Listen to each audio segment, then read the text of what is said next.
Hi అండి, నమస్తే. ఈరోజు ఒక చిన్న వెజిటేబుల్ హార్వెస్ట్.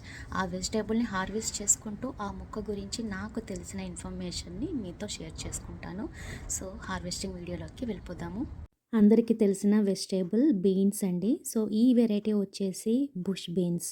సీడ్స్ నుంచి జర్మినేట్ చేయాలి అనుకుంటే మీది వెదర్ కండిషన్ 60 డిగ్రీస్ ఫారెన్హైట్ ఉన్న టైంలోనే వీటిని సో చేసుకోవాలి.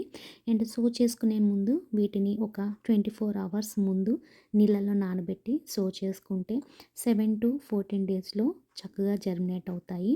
ఇన్ కేస్ సీడ్స్ స్టార్టర్ పాట్స్లో మీరు ప్లాంట్ చేసుకున్నట్టయితే ప్లాంట్ అనేది 4 ఇంచ్ పొడవు పెరిగిన తర్వాత వాటిని మీకు కావలసిన ప్లాంటర్లోకి రీప్లాంట్ చేసుకోవచ్చు. అలా రీప్లాంట్ చేసుకున్న తర్వాత రెగ్యులర్గా వాటరింగ్ చేయాలి. దీనికి ఎడిషనల్ ఫర్టిలైజర్స్ ఎక్కువగా ఏం అవసరం లేదు. ఎవ్రీ టైం సాయిల్ అనేది మాయిస్ట్గా ఉండేటట్టు చూసుకోవాలి. ఒకసారి మీరు వీటిని ప్లాంట్ చేశాక 55 to 60 డేస్లో మీకు ఈ బీన్స్ అనేవి హార్వెస్టింగ్కి రెడీ అవుతాయి. ఈ మొక్కలకి ప్రతిరోజు 4 to 6 అవర్స్ సన్లైట్ అవసరము. ఒకవేళ సన్లైట్ లేకపోయినా షేడెడ్ ఏరియాలో కూడా దట్టు వామ్గా ఉన్న ప్లేస్లో ఇవి పెరగగలుగుతాయి. హార్వెస్ట్ చేసుకోవాలి అనుకుంటే ఈ బీన్స్ని లేతగా ఉన్నప్పుడే హార్వెస్ట్ చేసుకుంటే చాలా టేస్టీగా ఉంటాయి. అలా అని ఒకవేళ హార్వెస్టింగ్ చేయడం ఆలస్యం అయితే ఏం పర్లేదండి. ఇవి ఇంట్లో పెంచుకుంటున్నాం కాబట్టి ఈవెన్ విత్తనం కనబడుతున్నా కూడా వీటితో కూర చేసుకుంటే చాలా టేస్టీగా ఉంటుంది.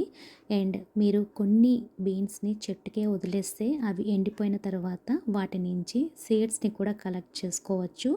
ఆ కలెక్ట్ చేసుకున్న సీడ్స్ని బ్రౌన్ బ్యాగ్లో పెట్టి స్టోర్ చేసుకుంటే నెక్స్ట్ ఇయర్ వాటిని మళ్ళీ మీరు ప్లాంట్ చేసుకోవచ్చు. ఫర్టిలైజర్ విషయానికి వస్తే ఈ మొక్కకి ఫీడింగ్ అనేది తక్కువ అన్నాను కదా, అలా అని నేను ఏమి ఇవ్వకుండా అయితే లేను. నేను అప్పుడప్పుడు నెలకొకసారి కౌ మాన్యూర్ ఇస్తూ ఉండేదాన్ని. సో ఈ విధంగా మీకు గార్డెన్ ప్లేస్ అనేది తక్కువగా ఉన్నా కూడా ఏం పర్లేదు, 2-3 కుండీలలో ఒక 4-5 మొక్కల్ని పెంచుకొని చక్కగా హార్వెస్ట్ చేసుకోవచ్చు. ఇక్కడ చూస్తున్నారు కదా, నేను కొన్ని బీన్స్ని చెట్టుకే వదిలేసాను. ఇవి ఇంకొంచెం ఎండిపోయిన తర్వాత దీంట్లో నుంచి మనం విత్తనాల్ని కలెక్ట్ చేసుకుని స్టోర్ చేసుకోవచ్చు. సో ఇదండి బుష్ బీన్స్ గురించి నాకు తెలిసిన ఇన్ఫర్మేషన్, నేను ఫాలో అవుతున్న ప్రొసీజర్. మీకు ఈ వీడియో ఇన్ఫర్మేటివ్గా ఉంది అనుకుంటున్నాను. ఒకవేళ వీడియో నచ్చినట్టయితే లైక్ చేయండి, షేర్ చేయండి. తిరిగి మరొక వ్లాగ్లో మళ్ళీ కలుసుకుందాము. అంతవరకు హ్యాపీ గార్డెనింగ్.